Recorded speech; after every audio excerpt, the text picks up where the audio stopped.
Hey everyone, welcome back to the channel. I hope you're having a great day. Today, we've got a story that's making huge waves across the United States, one that mixes politics, strategy, and a little bit of drama. We're talking about the redistricting showdown in Texas that has Democrats walking out, Republicans pushing through, and the whole country watching. Whether you live in Texas or not, this one could shape the balance of power in Washington for years to come. So let's dive in. So here's what happened. On August 20th, the Texas House of Representatives passed a new redistricting bill, House Bill 4. Now, normally, redistricting happens once every 10 years after the census. But this time, Republicans in Texas decided to redraw the congressional map right in the middle of the decade. And that's unusual. Why? Because this wasn't just about adjusting district lines, this was about power. Former President Donald Trump himself was behind the push, calling for a map that could give Republicans up to 5 more congressional seats. And let's be honest, that's a huge prize. 5 extra seats in Congress could swing control of the House in the 2026 midterms. Think about that for a second. If you were in charge of a party, wouldn't you want every possible advantage heading into an election? Or do you think redistricting like this crosses the line into unfair play? Democrats in Texas definitely thought it was unfair. In fact, they were so strongly against it that dozens of them literally packed their bags, left the state, and went to Illinois. Why Illinois? Because under Texas rules, if enough lawmakers don't show up, the House can't vote. It was a bold strategy, basically saying, if we can't win inside the Capitol, we'll fight from outside. What do you think of that move? Do you see it as a clever way to resist, or do you think it's running away from the fight? Of course, Republicans weren't too happy. They threatened fines, withheld pay, and even authorized law enforcement to physically bring lawmakers back to the chamber. Eventually, under mounting pressure, some Democrats returned, and the legislature finally reached a quorum. That's when the fireworks really started. On the House floor, Republicans pushed the bill through with an 88-52 vote, almost completely along party lines. Every single Democratic amendment, 12 in total, was shot down.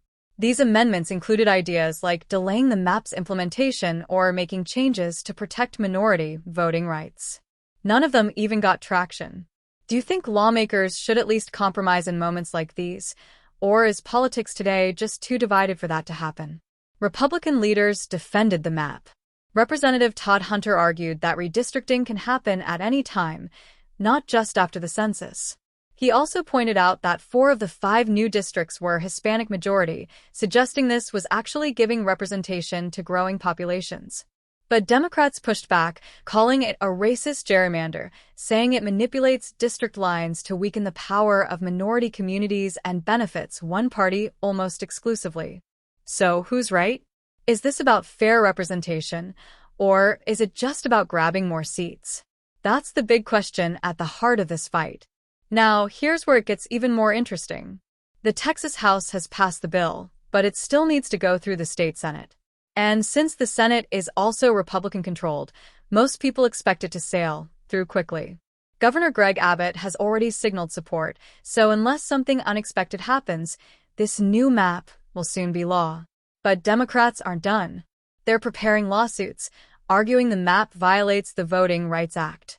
So while the legislative battle may be winding down, the court battles are just heating up. And this isn't just about Texas. The ripple effects are already spreading across the country.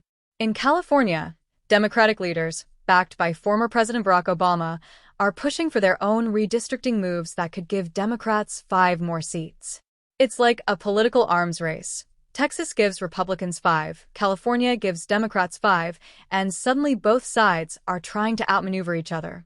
Do you think this tit-for-tat makes the system stronger by keeping things balanced, or weaker by turning representation into a chess game?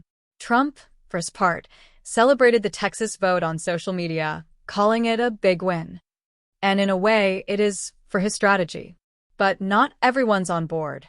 Polls show that less than a third of Americans support the Texas redistricting plan. Nearly half oppose it outright, and opinions are deeply divided on whether Democrats were right to stage their dramatic walkout. What about you? Do you support lawmakers breaking quorum like that, or do you feel elected officials should always stay and cast their votes, even if they know they'll lose? Beyond politics, this whole saga raises some deeper questions. What does fair representation really mean in a democracy as large and diverse as the United States? Should political parties be allowed to redraw maps whenever it benefits them, or should there be independent commissions handling it to keep things neutral? These are tough questions, and the answers will shape how elections work for years to come. And let's not forget the human side of all this. Imagine being one of those Texas lawmakers who packed up, left their families, and went to another state just to make a stand. Or imagine being a voter who suddenly finds yourself in a district that looks completely different communities, different representatives, and maybe even a completely different political leaning. That's a big deal. It's not just lines on a map. It's about whose voices get heard. So, as Texas moves forward, the story is far from over. We're going to see lawsuits, national debates, and maybe even more states joining in this redistricting chess match. And every step of the way, the stakes will only get higher.